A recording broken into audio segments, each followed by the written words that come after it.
Hola, hola, ¿cómo están? Muy buenas tardes, bienvenidos a una nueva semana, amigas y amigos de Fuerte y Claro. Gracias por acompañarnos como cada tarde a las 3 de la tarde. Invitarlos a que si están aquí hoy, se suscriban, le den like a este programa, lo compartan con los amigos y con los enemigos también, porque todo eso nos ayuda a la interacción.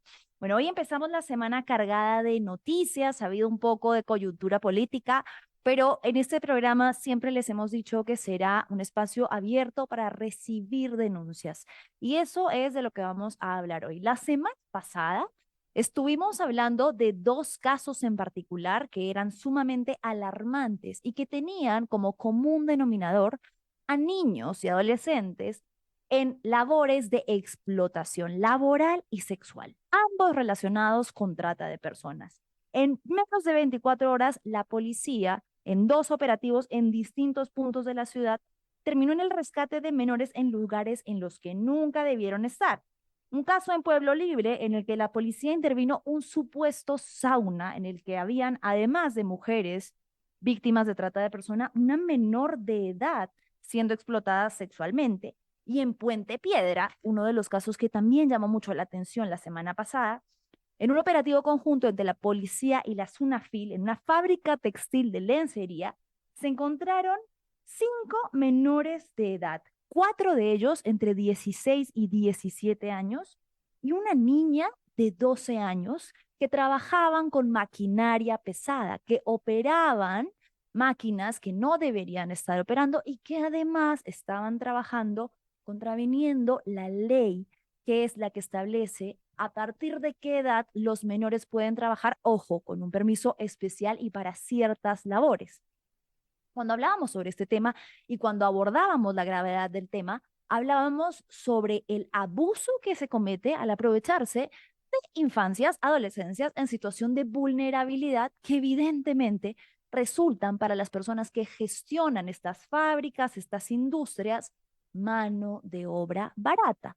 Son muchas veces, en muchos de los casos, niñas, niños y adolescentes que han estado privados de ciertas oportunidades, que no tienen en la mayoría de los casos escolaridad o escolaridad limitada y que ven sus posibilidades de tener ingresos limitadas. Entonces encuentran en estas posibilidades laborales que se venden como una puerta hacia un mejor futuro, de repente para poder luego más adelante pagarse una universidad, o de repente en muchos casos ni siquiera para poder llevar un pan a la mesa de sus familias, se venden como puertas hacia una oportunidad laboral, que en realidad lo que terminan haciendo es explotando a menores de edad que trabajan en situaciones y en condiciones lamentables, paupérrimas, que exponen su vida, su salud y su integridad, y además que evidentemente les pagan muy por debajo de lo que se exige que se le pague, evidentemente, al común denominador de las demás personas que están trabajando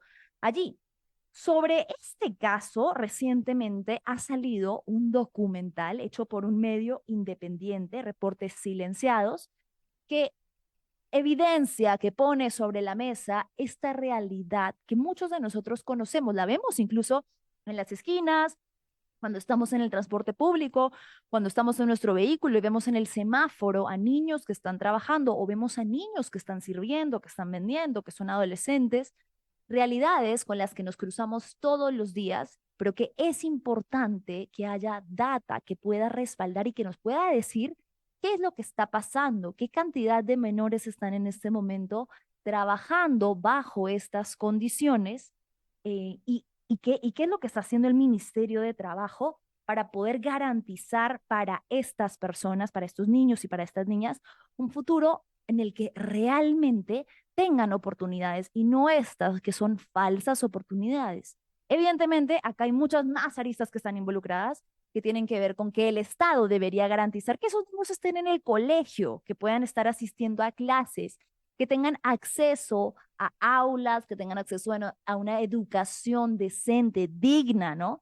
Pero evidentemente esto engloba muchas otras cosas más que no funcionan lamentablemente en el país. Vamos a ver un pequeño fragmento antes de conectarnos con Elizabeth Salazar, quien es una de las periodistas que ha llevado a cabo esta investigación. Vamos a ver un pequeño fragmento de un documental que se ha hecho, este medio, Reportes Silenciados, y que se ha podido ha podido conocer de primera mano y de cerca cómo es que trabajan, cómo es que viven muchos de los menores que están en situación laboral y qué cantidad, ¿no? Qué cifras, qué datas. Acá decía, en el comienzo nos decía, 1 de cada 10 niños trabajan.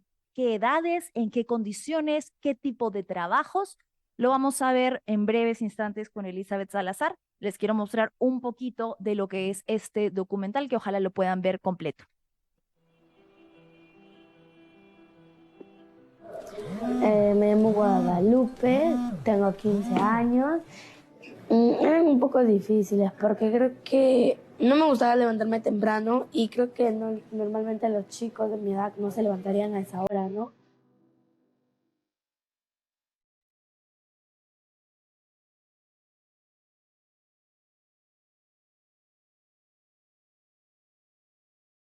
Cuando veníamos también a ver las papas rellenas me levantaba como a las 3, 3:30 para ayudarle a pelar la papa a mi mamá. Así toda dormitada, agarraba las bolsas, me las ponía y comenzaba a pelar.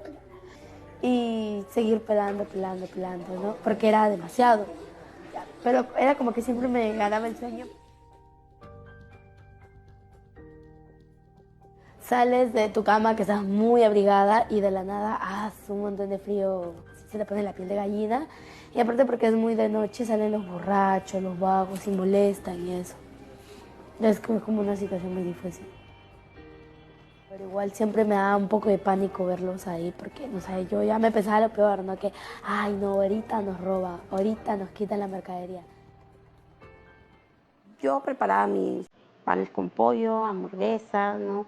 Café, chocolate, hacía mis papas rellenas, todo eso para mí. Pero ya uno se acostumbra, señorita. Acostumbra. La vida te enseña bastantes cosas. Tenía que ofrecer la papa rellena o el pan con pollo, así. Sí, cocinito, su pan con pollo, su papa rellena. Y después regresaba para bañarme y hacer mis tareas del colegio. Entro a las 12:30 del colegio y salgo a las 7 de la noche. Y era como que muy largo y no tenía como que tiempo para descansar, ¿no? Pero igual tenía que hacer mis tareas, no podía echarme a dormir. Pero después cuando conocí la biblioteca ya todo como que mejoró un poco. Preguntaron mi nombre, qué cuántos años tenía y me puse a pintar, después me puse a leer. Yo ya decía, ay, cambié de rutina, o sea, ya era como que ya quería venir todos los días, ¿no? Creo que la biblioteca me hizo pensar de una manera muy diferente, ¿no? Que todo debería ser por igual y que estudiar debería ser algo primordial para mí.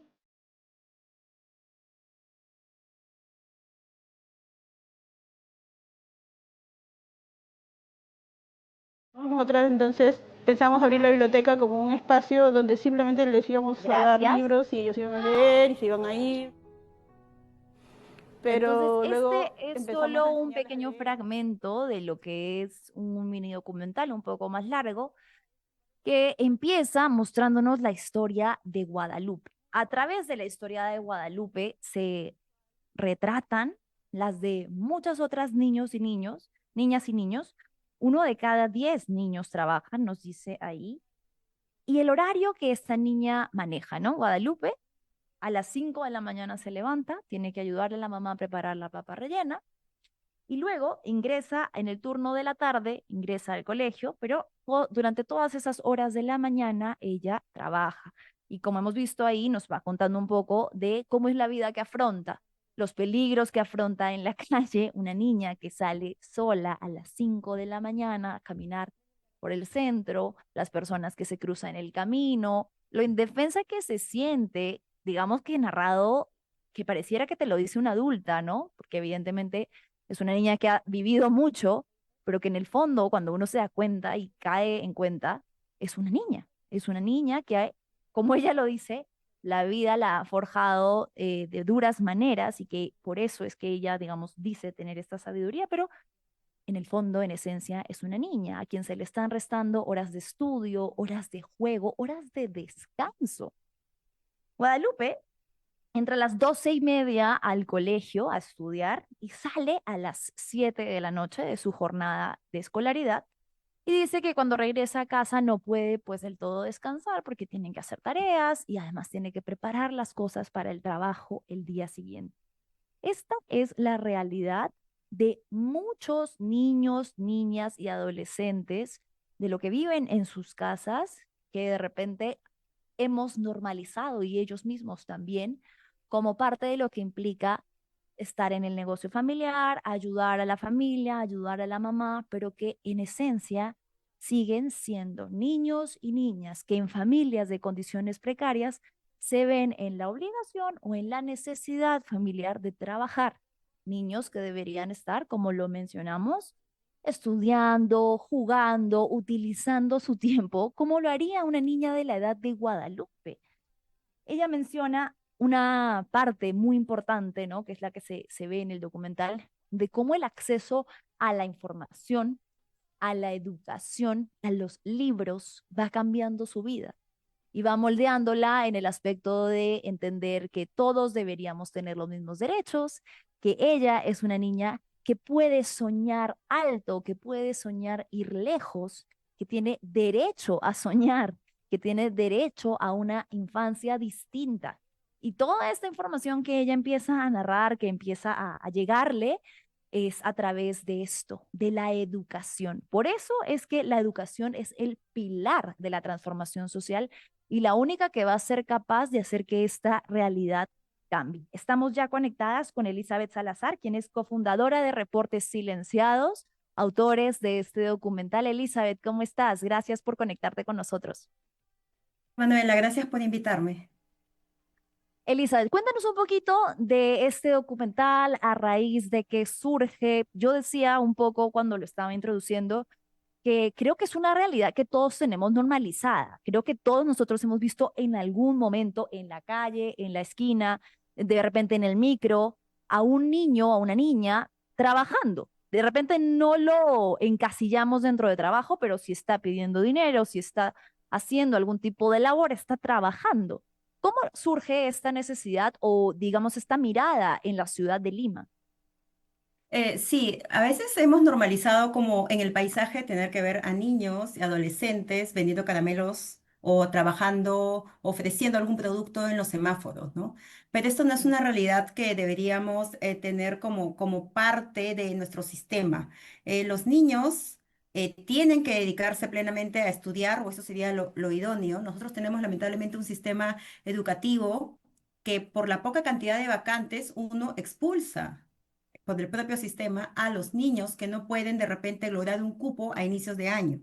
Y si no logran un cupo a inicios de año, los padres los ponen a trabajar. Eso es en un primer lugar. Luego tienes la necesidad, el tema económico. Mientras más manos puedan llevar dinero a la casa, se contabiliza. A partir de los 12 años, 14 años, se considera que el niño ya podría trabajar, los padres lo consideran así y los llevan a las calles. Hay una reglamentación, la norma indica que hay niños de entre 2 y 14 años que podrían hacer cierto tipo de labores en condiciones seguras, que no afecte su asistencia al colegio, que no ponga en riesgo su salud, pero lo que vemos en las calles es justamente lo contrario. Y lo que contamos en el microdocumental es eso. Es la historia de una niña que hoy tiene 15, pero que desde los 8 o 7 años trabaja vendiendo desayunos en las calles. Y recién hace un par de meses pudo eh, terminar con este ciclo de trabajo infantil a la par de su colegio. La historia de Guadalupe es la de muchos otros niños, niñas y adolescentes. Quería que pasáramos un poco de repente a la estadística. Ustedes ahí abren con una data que es chocante. 1 de cada 10 niños trabajan. ¿Niños entre qué edades más o menos? Sí, estamos hablando de desde los 5 hasta los 17 años. Esas son las estadísticas. En Perú tenemos una incidencia de 1 de cada 10 niños que se encuentra haciendo trabajos que pueden ser de riesgo como no. Hay clasificaciones. Eso también tiene que ver un poco con el marco legal internacional y nacional, pero sí están actualmente trabajando a la par de sus actividades educativas, a la par de sus momentos de ocio que tendrían que tener como niños que son. Claro, porque digamos que hablábamos principalmente sobre un derecho esencial interrumpido, que es el derecho a la educación, pero en su infancia, por naturaleza, también está el derecho al ocio, al juego, al entretenimiento, ¿no? Incluso esto que cuenta Guadalupe de cuando descubre una una biblioteca y empezó a leer, descubrió que ella también tenía derecho a tener tiempo de leer, de educarse, de crecer. Creo que lamentablemente la situación económica hace que muchas familias se vean en la necesidad o en la normalización de lo que tú decías, de incluir a los niños dentro del esquema laboral. ¿Qué tan frecuente sucede eso? Es bastante, bastante frecuente. Tenemos que también no podemos ponernos en el escenario de que ningún niño debe trabajar nunca si estamos con una mirada, por ejemplo, de Lima, ¿no? La mirada centrista. En regiones la dinámica es diferente. Vemos niños muy pequeños ayudando, por ejemplo, en labores del campo, porque es parte de la dinámica de traspasar conocimientos. Pero ojo, aquí estamos hablando de un trabajo que básicamente es ayudar a los padres acompañado y siempre en condiciones seguras. Nuevamente, que no afecte sus horas de estudio, que no afecte su sueño, que no afecte su salud y su tiempo de ocio. Pero ¿qué es lo que vemos, sobre todo aquí en la capital? ¿Qué es lo que comentas? Estos niños que cuentan, como en el documental Cuenta Guadalupe, que de pronto descubren que pueden hacer otras cosas. Mira, puedo tener habilidades para jugar, puedo tener habilidades para patinar, para cantar, me gusta cierto tipo de libros. Ahora ella, por ejemplo, empieza a descubrir ya qué quiere ser después cuando acabe el colegio, a qué quiere dedicarse profesionalmente, porque los libros la han llevado a conocer un mundo que ella no tenía. Ella se levantaba, Guadalupe se levantaba a las 3 de la madrugada a ayudar a pelar papas a su mamá para hacer papas rellenas, a preparar sándwiches para venderlos en el centro de Lima desde muy, muy temprano. Cocinaban de 3 a 5, a las 5 ya estaban en las calles vendiendo desayunos y lo hacía hasta las 9 de la mañana, 9:30. Luego corría a su casa, se alistaba, comía y se iba para el colegio. Y esto tenía Ujú. toda la tarde. Y en la noche hacía las tareas y nuevamente despertarse a las 3 de la mañana. Entonces, no hay este espacio que tienen otros niños que han tenido el privilegio de solo dedicarse a estudiar y de poder descubrir por sí mismo otro tipo de habilidades que puedan tener. ¿Y qué es lo que ella obtuvo con esta biblioteca comunitaria que se abrió en el Girón Contumazá hace unos años, ¿no? Y que es un trabajo netamente voluntario. Es lo ridículo de la fantasía de la meritocracia, ¿no? Porque en un sistema económico como el nuestro, no se puede decir que los niños parten de la misma base, porque mientras si hay un niño que se levanta todos los días y tiene en la mesa una comida caliente listo para ir al colegio y la mamá con mucho amor y mucho esfuerzo, qué sé yo, lo peina, lo alista, lo lleva, pues hay otros casos como el de Guadalupe, en los que lamentablemente los padres ven también esa necesidad, ¿no? Digamos, creo que también hay ahí un tema difícil con no caer necesariamente en el juicio, pero sí en la alerta de esta situación. Sí, en el caso de la mami de Guadalupe, ella, por ejemplo, siempre cuidó de que su hija nunca abandone el cariño por el estudio. Nos hemos encontrado con otros casos de otros niños que no están yendo al colegio, sus padres Mm, perdieron la imagínate. oportunidad de inscribirlos en una vacante este año y simplemente dijeron, bueno, ya no lo podemos llevar a una privado, no nos alcanza, entonces el niño Claro. se quedó sin estudiar este año. Y hay otros que dicen, bueno, ya está grandecito para trabajar, aquí hace falta dinero, pues mejor que se dedique a trabajar. Pero es el caso de la mami de Guadalupe, no, ella siempre quiso que se mantenga a la par de los estudios y eso pues es un trabajo muy, muy fuerte. La mami básicamente la crió sola muchos años. Claro. Entonces es una situación que vemos a diario aquí en Lima, ¿no? Muchas madres solteras, no es una red de apoyo familiar que mientras la mamá trabaja, alguien lo cuida. No, aquí los niños se cuidan solos, los niños también tienen que aportar a la casa. Es una realidad que tenemos en el centro histórico. A un paso, cuando vienen los turistas y quieren conocer Lima, las cosas más bonitas del centro, también a un par de cuadras tenemos ese tipo de situaciones, ¿no? Niños que la pelean todos los días para poder mantenerse en la escuela. Hay algo grave que tú mencionas y que tiene que ver con nuestro sistema educativo y que creo que sería importante que esto llame la alerta del Ministerio de Educación y que tiene que ver con las plazas. Se supone que en teoría el Estado debería garantizar el derecho de todos los niños y niñas de acceder a la educación básica, ¿no? en teoría, todos los niños deberían tener garantizado un cupo en las escuelas y en las instituciones públicas. ¿Qué es lo que está pasando con eso? ¿No hay suficientes? Ese es un problema que también pude reportear hace un par de años, incluso con la población migrante. Yo creo que ahorita tendremos también que si hablamos de plazas, hay que hablar de los niños migrantes de Venezuela, que son los que más están siendo afectados en los últimos años por la falta de plazas en los colegios públicos. Ujú, Una cosa es la contabilidad de plazas que uno vea en un colegio, otra cosa es que sea efectiva. Hay salones que están a punto de ser derrumbados por la precariedad, por el mal estado en el que se encuentran y no son utilizados. O sí hay salones, pero no tienes carpetas. Entonces eso al final termina reduciendo las plazas efectivas. Cuando se quieren matricular, es lamentablemente muy común que llega a los meses de matrícula, ahora lo vamos a ver en unas semanas, en ciertos colegios públicos se arma una cola interminable alrededor mm, del colegio, porque los papás buscan un cupo. La matrícula virtual muchas veces se cae y ellos quieren ir presencial y hay muy poca cantidad. No alcanzan y tienen que estar moviéndose a otro colegio. A veces vemos niños que se trasladan en transporte público solos por media hora, 45 minutos, porque es el único colegio que pudieron encontrar cupo sus padres, porque el colegio más cercano es el más demandado. Y a esto hay que sumarle lo que te decía al principio de esta respuesta, que es los niños migrantes. A ellos se les hizo mucho más difícil conseguir la vacante para empezar desde el examen inicial, porque las ujú. primeras pruebas que le hacían para ingresar para nivelación escolar tenían que ver con una realidad nacional que no conocían, que no sabían responder.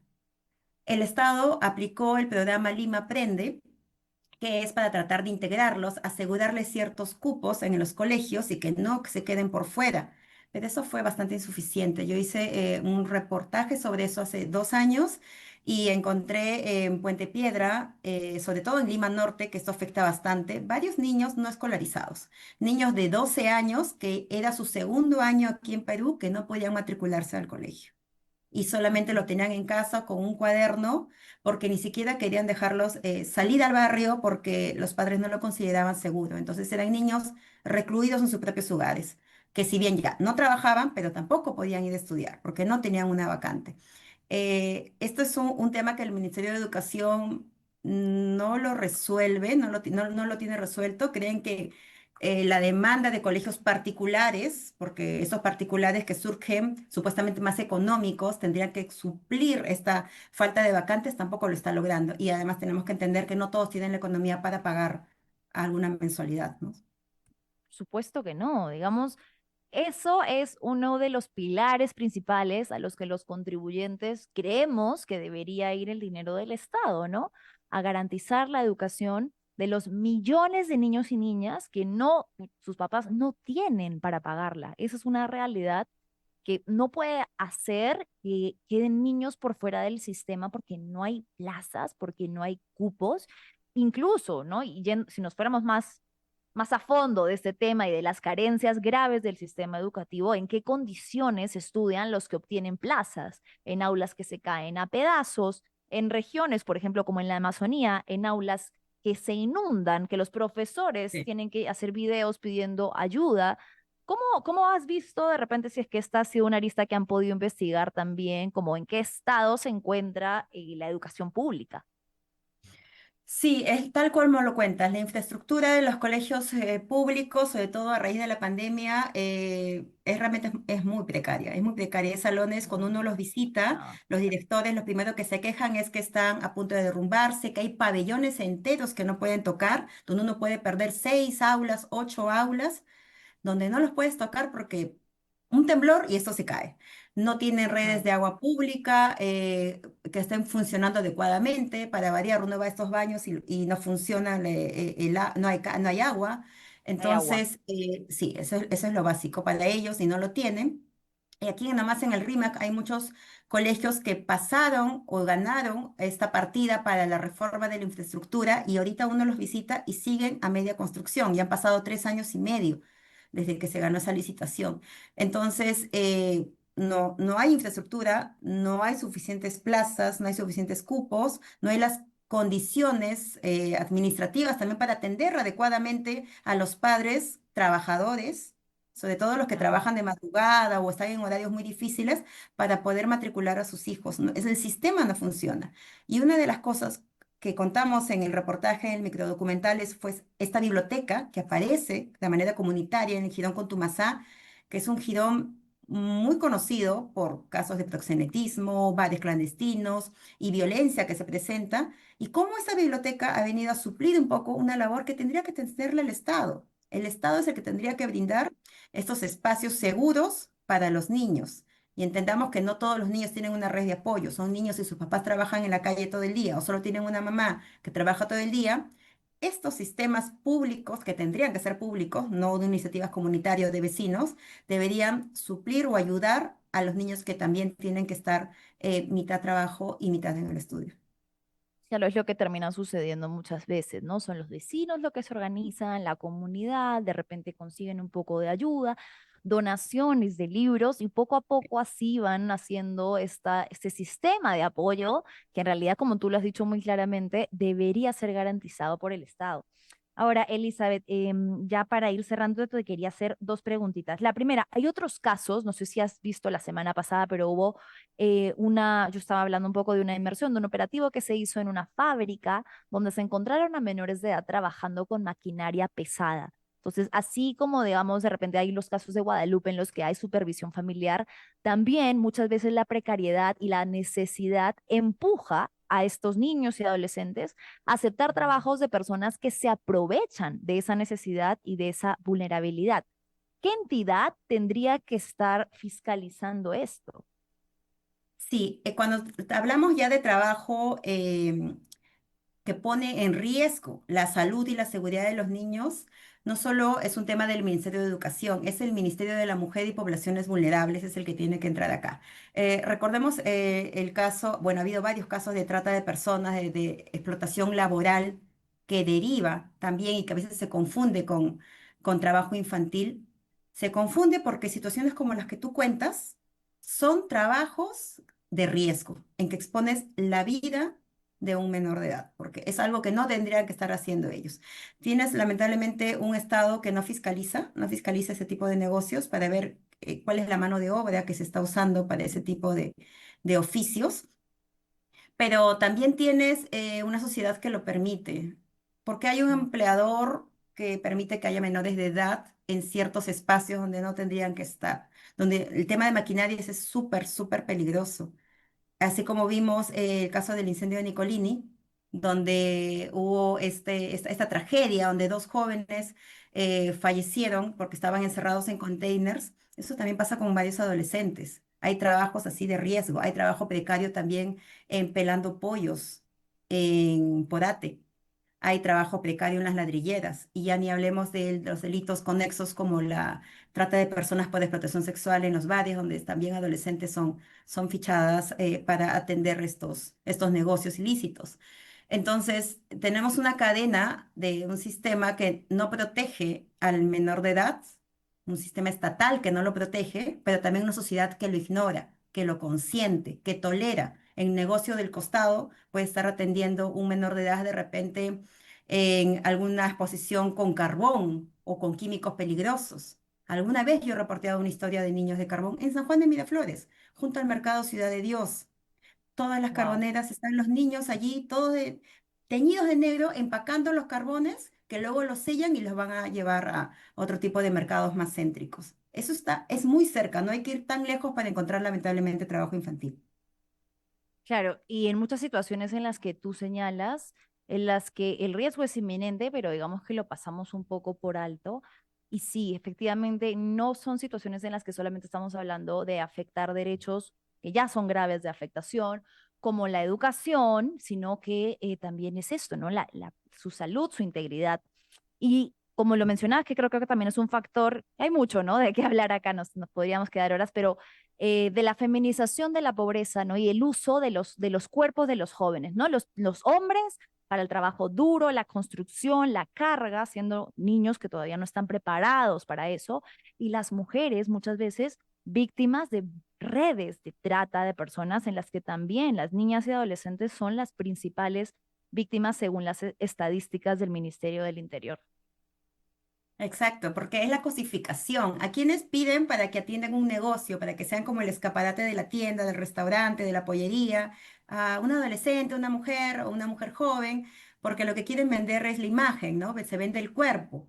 Quieren que eso se va a atraer al público. Entonces, esta cosificación, la sexualización también de las adolescentes pasa también por una situación de explotación. Porque recordemos que la explotación sexual no solo es la violación, sino cuando hablamos de las ficheras, como se le dice Sí, claro. a cuando se capta para estar en los bares. Uno cuando a veces he hablado con algún policía, me dicen, bueno, pero ella no le estaban explotando sexualmente, así que no pasó nada. Bueno, es como que no pasó nada. Si la han captado por la imagen cosificada y sexualizada para que atraiga a más hombres para que compren en el bar. Entonces, eso también es explotación, al igual como la pornografía y otro tipo de formas de captación que nuevamente son por ofrecimientos falsos de empleo. Ese es otro tema del que podríamos hablar mucho, que nuevamente esa necesidad de trabajo, necesidad de llevar más ingresos a la casa, hace que también sean víctimas de posible captación por trata de personas. Sí, correcto, correcto. Sí, es una situación grave que además sucede mucho en nuestras narices. La semana Sí. pasada que tuvimos un enlace con el SUNAFIL, nos habló de la línea 1818, pero claro, hay una brecha grande entre lo que un ciudadano puede reportar y lo que realmente se hace a nivel estructural para evitar que estas situaciones sigan sucediendo. Elizabeth, por favor, cuéntanos dónde podemos encontrar el documental completo, cuéntanos un poco más de reportes silenciados, si se viene otra serie de este tipo de investigaciones. Sí, pueden encontrarlo en nuestro Instagram de Reportes Silenciados. Por el momento estamos allí. Vamos a ir avanzando luego una cuenta de YouTube donde vamos a ir alojando más cortos. Reportes Silenciados es un medio muy nuevo que hemos creado, quien habla, Elizabeth Salazar y Marco Garro, que es fotodocumentalista. Nosotros estamos muy comprometidos en llevar historias personales, testimoniales, lo cuenten los propios protagonistas. Como periodistas estamos muy acostumbrados a hacer grandes reportajes donde las personas, los testimonios, las víctimas y sobrevivientes son parte de la historia. Pero aquí es al revés, aquí es donde ellos van a contar su historia en primera persona, no solo a aquellos que vean vulnerados sus derechos, porque el enfoque de reportes silenciados son derechos humanos y memoria, sino también a aquellos que estén luchando por mantenerlos. Hay historias como esta, la de Guadalupe, que cuentan, si bien una problemática y un drama, también hay una luz allí, hay una posibilidad en que la sociedad también se puede armar por sí misma para hacerle frente a alguna vulneración de derechos. Y eso es lo que queremos hacer en Reportes Silenciados, pequeñas historias cortas, puntuales, contadas en primera persona por sus protagonistas. Perfecto, Elizabeth. Muchísimas gracias por darte un tiempo para contactarte con nosotros. Bueno, y por poner sobre la mesa esta discusión que creo que es tan necesaria. Ojalá llame la atención de entidades competentes que tendrían que estarse involucrando ya con esto, ¿no? Ministerio de Educación, Ministerio de la Mujer y Poblaciones Vulnerables. Bueno, y para redes de trata de explotación también el Ministerio del Interior. Muchísimas gracias por el trabajo que hacen. Un abrazo, Elizabeth. Gracias, Manuela, un abrazo. Cuídate. Chao, chao. Bueno, vamos a tener algunos comentarios por aquí. Tenemos algunos comentarios que siempre nos alegra tenerlos aquí, poder leer lo que dicen. A ver, Enrique nos dice, qué duro, no hay derecho para que unas criaturas tengan que pasar por esto. Es una muestra que somos un país fallido con una sociedad de M. De mierda puedo decir porque estamos en YouTube. Roger Castro dice, buenas tardes, Manuela. Buen inicio, fuerte y claro. Hola, Roger, ¿cómo estás? Muy buenas tardes. ¿Qué más tenemos por acá? Qué duro ver y escuchar esto, una realidad a la que deberíamos contribuir a cambiar de alguna forma. No podemos ser indiferentes. Raquel dice, en la sierra hay profesores y niños que caminan kilómetros para llegar a las escuelas corriendo serios riesgos. Y esta es una situación que no es de ahora y que vamos a empezar a ver nuevamente, como cada año, con el inicio del año escolar. ¿Qué hace el gobierno? ¿Qué hace el Ministerio de Educación para cambiar una realidad de la que ya todos los peruanos sabemos que sucede desde hace años? ¿A qué se va el dinero de los contribuyentes? ¿Tenemos algún comentario más? Manuela, ¿dónde podemos ver completo el microdocumental y cómo se puede ayudar? Bien, Elizabeth nos contaba, está en Instagram por ahora en Reportes Silenciados, así encuentran el medio independiente y ahí está el enlace al documental. voy a pasar brevemente a hablar sobre otro tema que tiene mucho que ver con el desinterés del Estado, de las autoridades, por atender, en este caso, urgencias ciudadanas, que pone en riesgo vidas humanas. Esta mañana, un caso sumamente triste. Yo veía en la mañana el reporte en vivo de uno de mis grandes amigos y colegas, Jofred Muñoz, que hablaba que estaba en un enlace para América TV con una mujer desesperada porque su hijo había caído al río y no lo encontraba. Esto sucedió en Caraballo. La señora Sonia Robles el día de ayer fue a poner la denuncia en la comisaría de Caraballo y dio anuncio de que su hijo había caído al río Chillón y de que no podía encontrarlo. ¿Qué hizo la policía? En común y corriente, en cristiano, la paseó.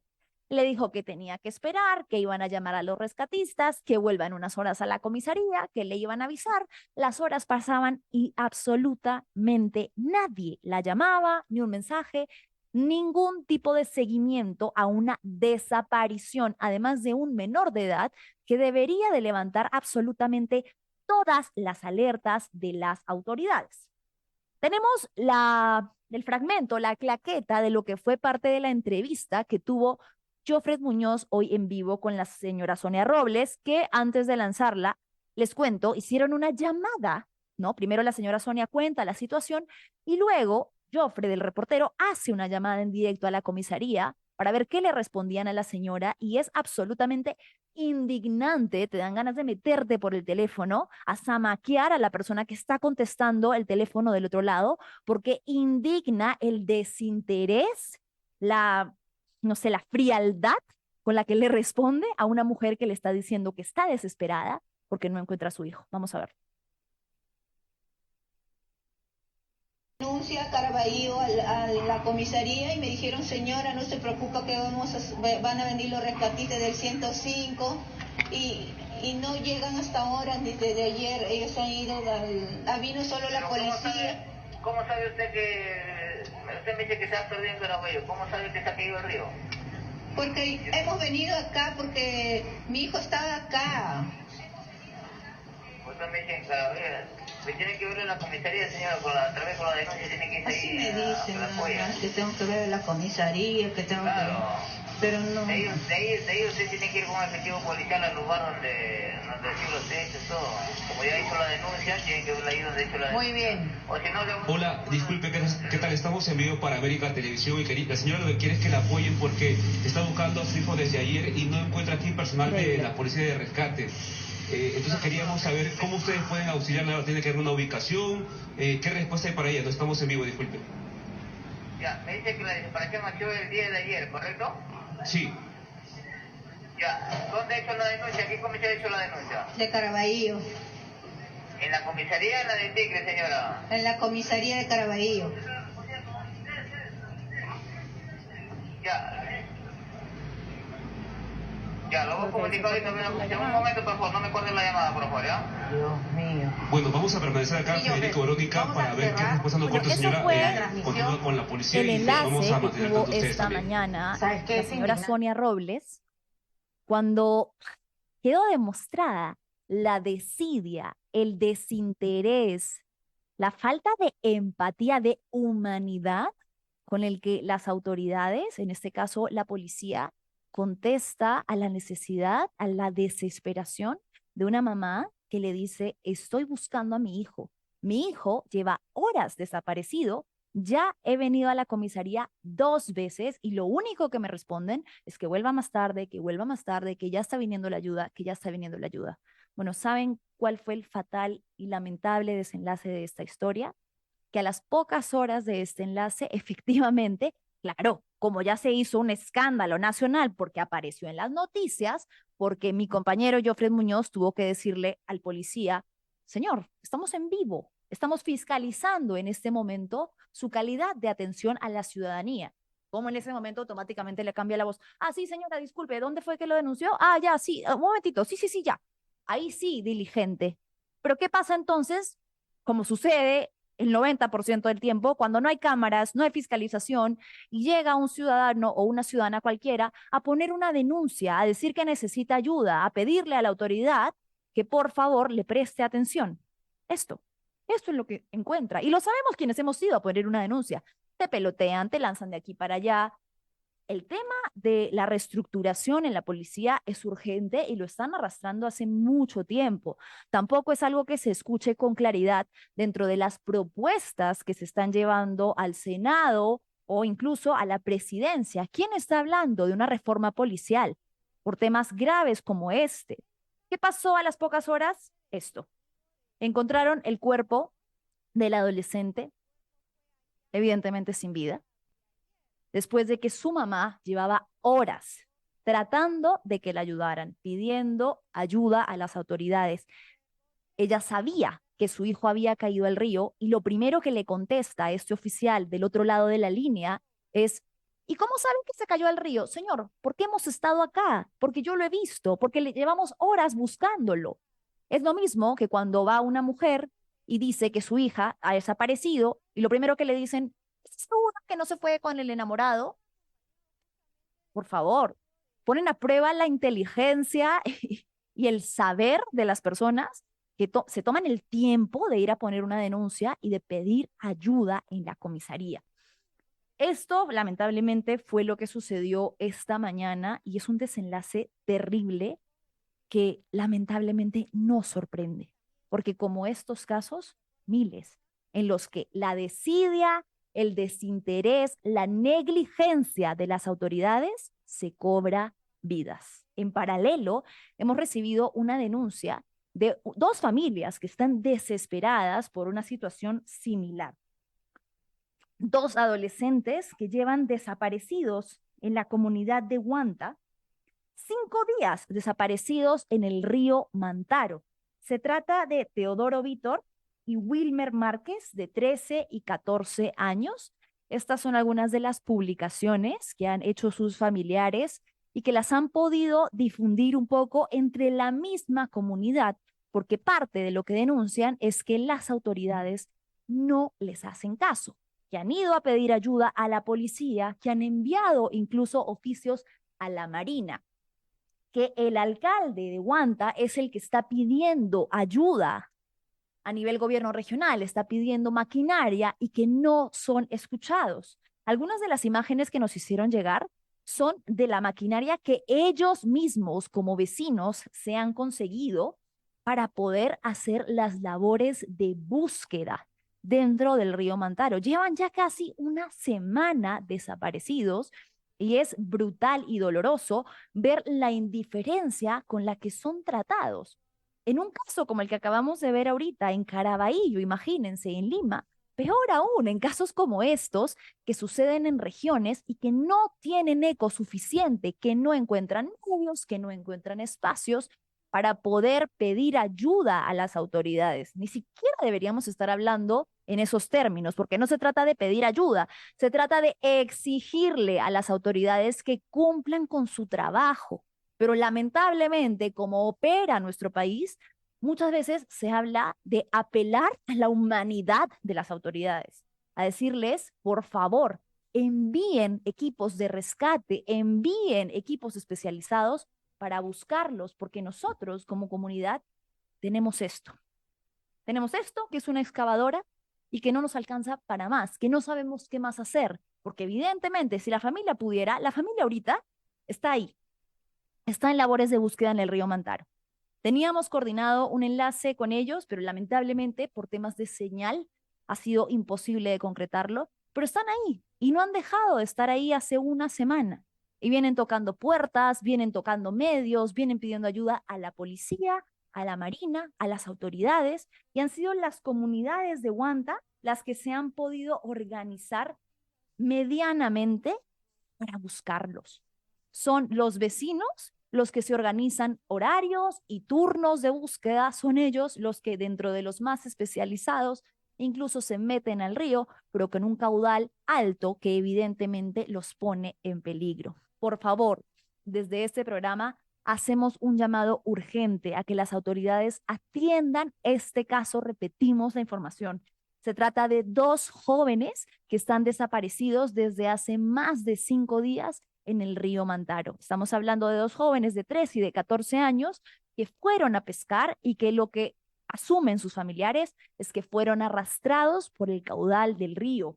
Teodoro Vítor y Wilmer Márquez, de 13 y 14 años, están desaparecidos y sus familiares están juntando lo que puedan: dinero, recursos y también recurso humano, vecinos, personas, comunidad, lo que sea para poder ayudarlos, porque están haciendo una serie de llamados a quienes en teoría deberían estar capacitados para ofrecer una respuesta a este tipo de emergencias, cosas que no deberían suceder, pero que suceden y que lamentablemente no han encontrado eco ni respuesta alguna.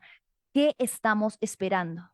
¿Que suceda lo mismo que sucedió con el caso de la señora Sonia Robles, que llamó a la policía en vivo después de horas de haber sido peloteada por la policía para demostrar que no le hacían caso, y que a las pocas horas, cuando por fin se pusieron las pilas, su hijo apareció sin vida?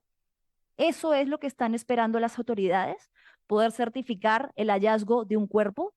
Por favor, la ayuda, la presencia, el interés se necesita ahora, se necesita ya. Cuando aún haya algo que se pueda hacer, se lo debemos a estas familias que están desesperadas y que no van a parar hasta saber dónde están sus hijos. Desde este programa, repito, hacemos el llamado urgente. Ojalá en estos días, mañana o en el transcurso de la semana, podamos conectarnos con la familia que nos ha pedido este espacio para poder comunicarse con nosotros. Ahorita, como les he dicho, teníamos un enlace, pero no se ha podido dar. La señal es complicada y además que ellos están en labores de río, tratando de trabajar hasta antes de que se les vaya la luz, que es otra de las complicaciones. 2 casos muy similares, lamentablemente, en los que la desidia de las autoridades, la indiferencia del Estado, golpea y duele porque se cobra vidas humanas. Y por otro lado, recordarles, agradecerle a Elizabeth, que ha estado con nosotros en la primera parte del programa, con otra realidad que es cruda y que nos sacude y que la vemos todos los días y que, como decíamos con Elizabeth, lamentablemente hemos normalizado absolutamente y que no debería suceder. Un microdocumental sobre situaciones de trabajo infantil que además, no, en este caso no lo muestra, pero hay otros casos mucho más graves en los que se trata de explotación infantil y en los que se hace un pedido nuevamente a diversas instancias del gobierno, como el Ministerio de Educación, como el Ministerio de la Mujer y Poblaciones Vulnerables, con el Ministerio del Interior, a fiscalizar qué está pasando con los menores que se ven en la obligación de trabajar, en qué condiciones están trabajando, en dónde están trabajando y por qué esos niños no están estudiando, jugando y descansando como debería garantizarles el Estado poder hacerlo a su edad. Eso ha sido todo por hoy con nosotros. Tenemos un par de comentarios para cerrar, nada más. A ver, vamos a leerlos. Ayer, Raquel dice, ayer vi que Tatiana Astengo y Eduardo Adriansen solicitaban públicamente la búsqueda de los chicos. Todos somos iguales y a todos nos deben tratar igual, pero hasta ahora no vivimos en igualdad. Así es, gracias a mi querida Tatiana Astengo, que fue quien me hizo llegar este caso y que, bueno, ha sido gracias a que las personas conocían a una persona que incluso tiene visibilidad e influencia, pero miren, ni aún así han logrado que las autoridades respondan a su pedido. Carlos Eduardo dice, buenas tardes, Manuela. Lamentablemente este gobierno y a la policía no les importamos, solo nos ignoran. Lamentablemente, Carlos, coincido contigo. Bueno, esperemos regresar mañana, ojalá con mejores noticias, y si no, igual con noticias que tienen que ser contadas, que necesitan un espacio para ser difundidas. Recuerden que este espacio es para eso, para ustedes, para que sea la voz de las personas que quieren hacer llegar una denuncia y que ojalá que no se quede solamente en eso, en la viralidad, sino que además pueda hacer que las instituciones hagan algo. No se olviden de darnos like, de comentar este programa, de suscribirse y de compartirlo, y con nosotros será hasta mañana. Chao, chao.